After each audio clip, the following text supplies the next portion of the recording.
Hello my friends and welcome to Super Awesome Toys. I'm Panama Sartan and in this episode we're gonna be taking a trip back in time to the late 70s, early 80s, courtesy of Warpo Toys, as we take a look at their Legends of Cthulhu Deep One. The Legends of Cthulhu figures come packaged in these very cool looking blister cards with a very retro feel. The figure and its accessories are clearly visible from the front, although the accessories are loose inside the blister, and I'm not really sure how I feel about that. The back of the card also provides more retro goodness. On the top we get a look at all the 4 figures in the line, and down on the bottom there's a very cool action-packed scene depicting the investigator in some serious trouble as Deep Ones, as Pawn of Cthulhu and a cultist all rush at him, probably with ill intentions. It is worth noting that this scene was painted by none other than fantasy illustrator Ken Kelly, whom you might know as the guy behind the covers for Love Gun and Destroyer, 2 of my favorite Kiss albums. So Warpo gets more props from me because of that. And here we have the Deep One out of the card, and I have to say I'm really impressed with how this figure came out.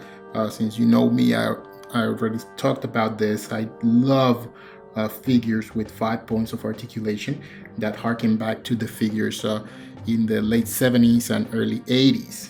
Okay, and the Deep One here and all of the Warpo Legend of Cthulhu toys, they have the same thing. They have 5 points of articulation. So let's take a look at those articulation points on the Deep One here. Okay, so first off, the head can rotate side to side, and since the head is on an angle, it will rotate on an angle.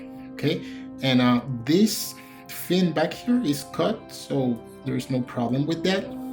Next up, arms can rotate forwards and backwards, and that's for both arms. And also the legs can go forwards and backwards. And the legs are sculpted in this way. As you see, his right leg, he's only standing on the tip of his toes. So standing him up is going to be like this, right? The other leg, the other foot is sculpted in a regular pose.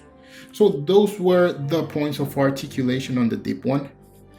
Now let's take a look at his included accessory, which is this spear.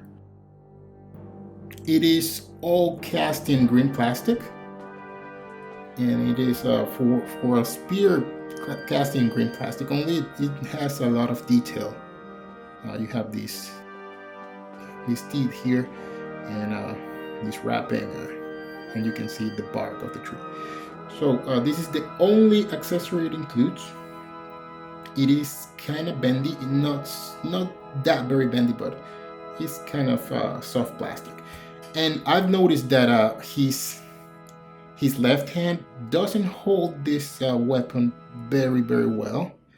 I mean, he does, but it's very easy for him to drop it. On the right hand, it holds it much better, and it's more secure here on this hand.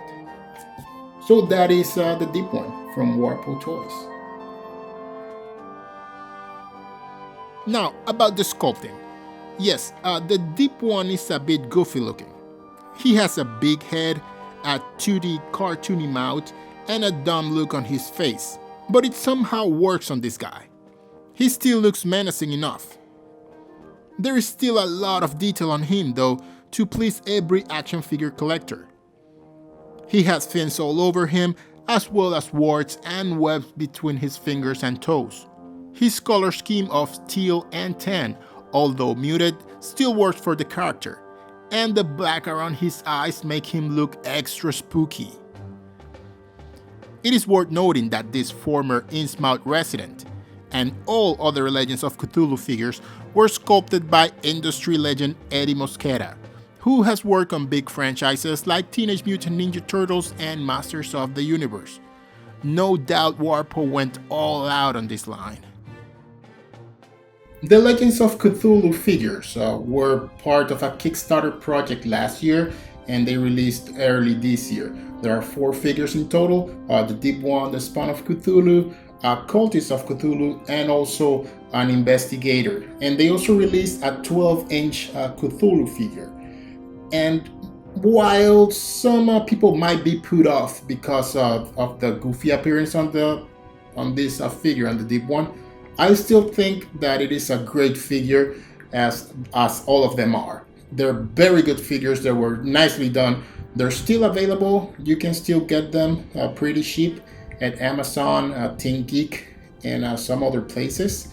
I don't recommend you going to eBay. Just go to any of those places I told you about. So guys, this is gonna wrap the review. If you liked it, do the usual thing. You go like it, subscribe, and also share with your friends so that they can take a look at this, how awesome these figures are.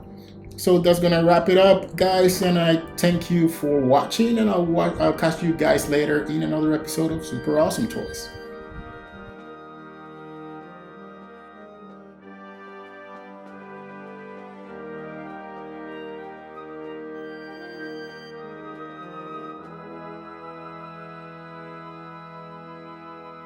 Hello friends, and welcome to the after credit scene. Continuing our look at soundtracks on vinyl, here's another one I'm going to recommend. This was just repressed and re-released. It is the Conan the Barbarian soundtrack. Of course, if you have seen Conan, you know that the soundtrack for this movie is epic. It was composed by Basil Polidoris, and you can get this one on Amazon. It was just re-released this month, okay? And songs like The Anvil of Chrome and The Orgy, totally recognizable. So if you love this movie, you know you're gonna love the soundtrack, so get it guys, totally recommend it.